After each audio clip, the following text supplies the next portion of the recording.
자소서 들어간다. 자기소개서를 작성을 할 때는 최대한 제가 잘 드러날 수 있게 좀 솔직하게 쓰려고 많이 노력을 했었습니다. 기업에서 얘기하고 있는 인재상 같은 거에 맞춰서 에피소드를 찾기보다는 제가 정말 금융에 관심이 많았고 인터넷 전문 은행이라는 K뱅크에 정말 함께 하고 싶다는 그런 의지와 간절함을 우선적으로 표현했던 것 같아요.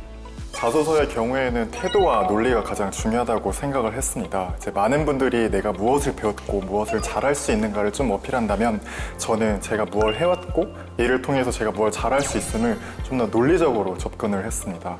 저희 신용보증기금 자기소개서는 좀 특별하게 인재상을 묻는 질문과 이제 신고 업무에 관련한 약식 논술형 이렇게 메인 두 가지 파트로 나뉘게 되는데 인재상을 물어보는 질문에 대해서는 그냥 명확하게 인재상이나 전략 목표를 주고 그거에 대한 이제 지원자 역량을 서술하라고 나와 있어서 비교적 내가 어떤 역량을 강조해서 써야 할지는 이제 명확한 것 같습니다. 그러나 이제 비전 체계를 먼저 숙지를 하고 이제 자기소개서를 쓰는 것을 추천을 드리는데 그 이유는 이제 공공기관 같은 경우는 CEO가 없다 보니까 기관을 한 방향으로 이제 나아가게 하는 것이 비전 체계고 그 비전 체계 속에서 그 신보에서 요구하는 인재상이나 전략 목표가 나온다고 생각을 합니다. 전략 목표 전체에 대한 이해를 먼저 하시고 강조하고 싶으신 역량을 비전 체계 내에서 새로 해석하셔가지고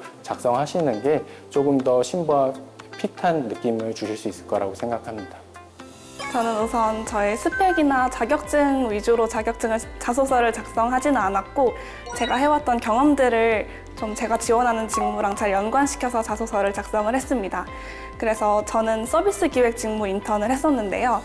제가 그 인턴을 할 당시에 이제 동일한 서비스를 여러 나라에 동시에 홍보 문구를 내보내야 되는 상황이 있었습니다.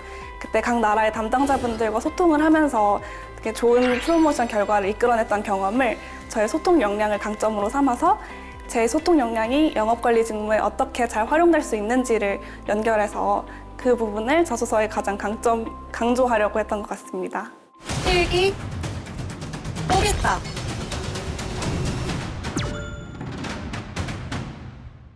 네, 저희 필기 같은 경우에는 일반 직군과 디지털 직군이 있는데 일반 직군의 경우에는 이제 금융회사에 지원하게 되는 NCS나 PSET 기반으로 이루어져서 반복 학습으로 문제풀이를 다량으로 소화하게 되면 충분히 풀어낼 수 있습니다. 네, 디지털 직군의 경우에는 금융업 지식뿐만 아니라 디지털 공학도 필요하기 때문에 컴퓨터 일반이나 컴퓨터 공학 전공 서적을 공부하면 좋습니다.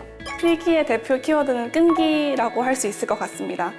사실 어느 시험을 준비하더라도 끈기를 가지고 열심히 준비한다면 안 되는 건 없다고 생각을 하는데요. 무조건적으로 많은 모의고사를 풀어보고 또 포기하지 않고 열심히 많은 시간을 투자하는 것이 필기 합격의 키라고 생각합니다. 면접 들었다.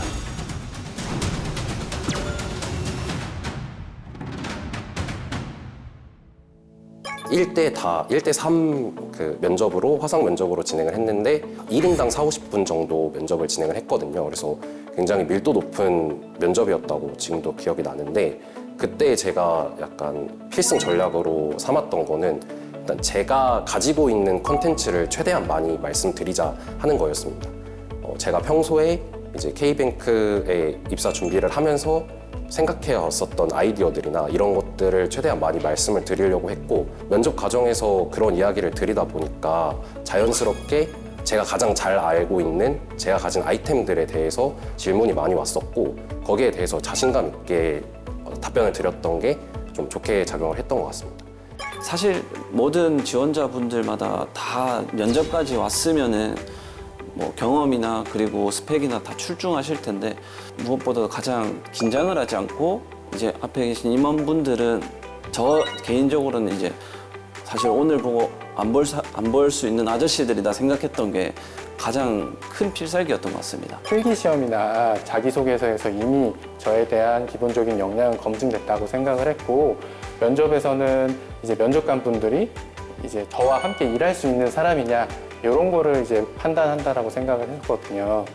그래서 사실 여유가 없이 긴장되고 위축돼 있는 사람은 말도 길어지고 논리성도 흐려지고 면접관이 묻는 질문과는 다른 엉뚱한 방향으로 본인이 준비한 답변만 하게 되는 경향이 있는데, 그렇기 때문에 저는 이제 지금 대화하듯이 면접관이 묻는 질문에 그냥 제가 토론하듯이 여유 있게 답변을 하려고 노력을 했습니다. 우선 저는 PT 면접을 진행을 했었는데요. 제 답변을 조금 구조화해서 말씀을 드렸습니다. 그래서 첫 번째로는 제가 도출한 아이디어에 대해서 한 줄로 짧게 설명을 드리고, 두 번째로는 제가 왜 이 아이디어를 도출하게 되었는지 근거를 설명드렸습니다. 그리고 세 번째로는 제 아이디어를 실행하게 됐을 때 생길 수 있는 문제점을 말씀드렸고요. 네 번째로는 이 문제점을 어떻게 해결해 나갈 것인지, 이렇게 총 4가지의 구조로 구조화된 답변을 이어나갔습니다. 그래서 사실 PT 면접에는 정해진 정답은 없다고 생각하기 때문에 지원자분이 생각하시는 답변을 어떻게 일관된 논리로 잘 풀어나가는지가 중요한 것 같습니다.